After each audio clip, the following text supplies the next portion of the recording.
Love them or hate them, we have to admit that blue fragrances are some of the most essential for anyone's collection. If you have a larger collection, they can be a solid go-to option that you can easily reach for when you have no idea what to wear on just a casual day out. And they're also perfect options for people who are beginners or simply want a one fragrance collection that'll have them covered for any season as well as for any occasion possible. Not to mention that they're probably your best bet if you want positive attention or even a compliment. This is simply because most of them are mass appealing or pleasant scents to smell.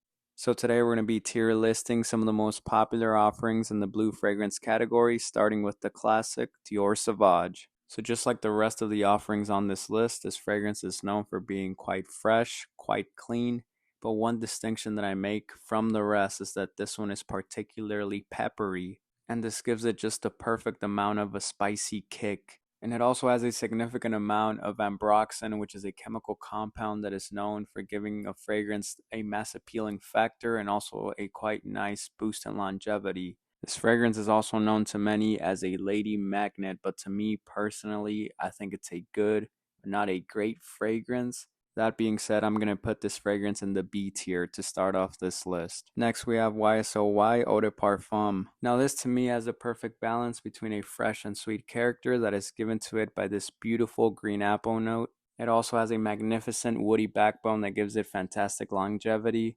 And to me, this is simply the most uplifting fragrance on this list. It just makes me feel alive. It makes me feel happy. And for those reasons, this is going to be our very first S tier on the list. Next, we have Dolce & Gabbana Light Blue Eau Intense. Now, this is perhaps the most unique scent profile on this whole list. This is mainly an aquatic fragrance, so you're going to get this very large dose of marine notes. It's going to be very refreshing, and you're going to get this sea breezy type of scent profile. To me, this is also a fragrance that is mainly geared towards those hotter months. But unfortunately, to me, this doesn't have the greatest performance. I get maybe 4 or 5 hours. And on my skin, this definitely does have that eggy smell that people rumor it to have.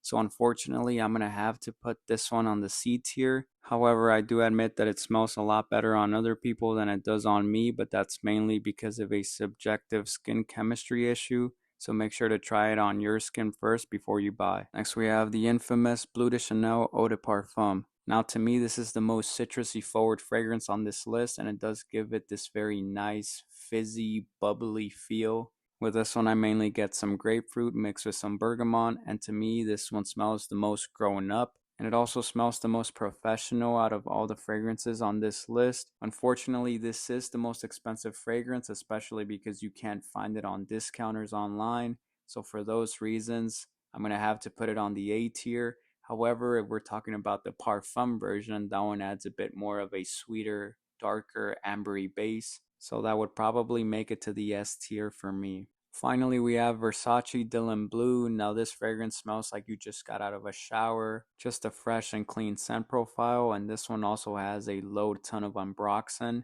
So actually, this one reminds me quite a bit of Dior Sauvage.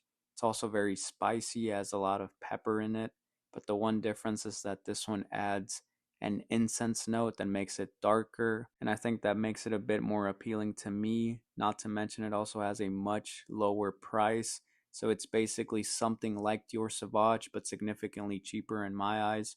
And for those reasons, I gotta put this one in the A tier for the value and the scent profile it provides. And there's my list. If I had to change anything, I'm probably stuck between the top of B tier and the low of A tier for Sauvage. Other than that, I'm quite happy with my list. Let me know down in the comments how you would rank them. I think these are probably the top 5 most sold blue fragrances in the market, but I would love to make a part 2 to this list and tier rank more blue fragrance offerings in the market. So be sure to subscribe, click the like button, and I'll see you guys in the next video. Peace.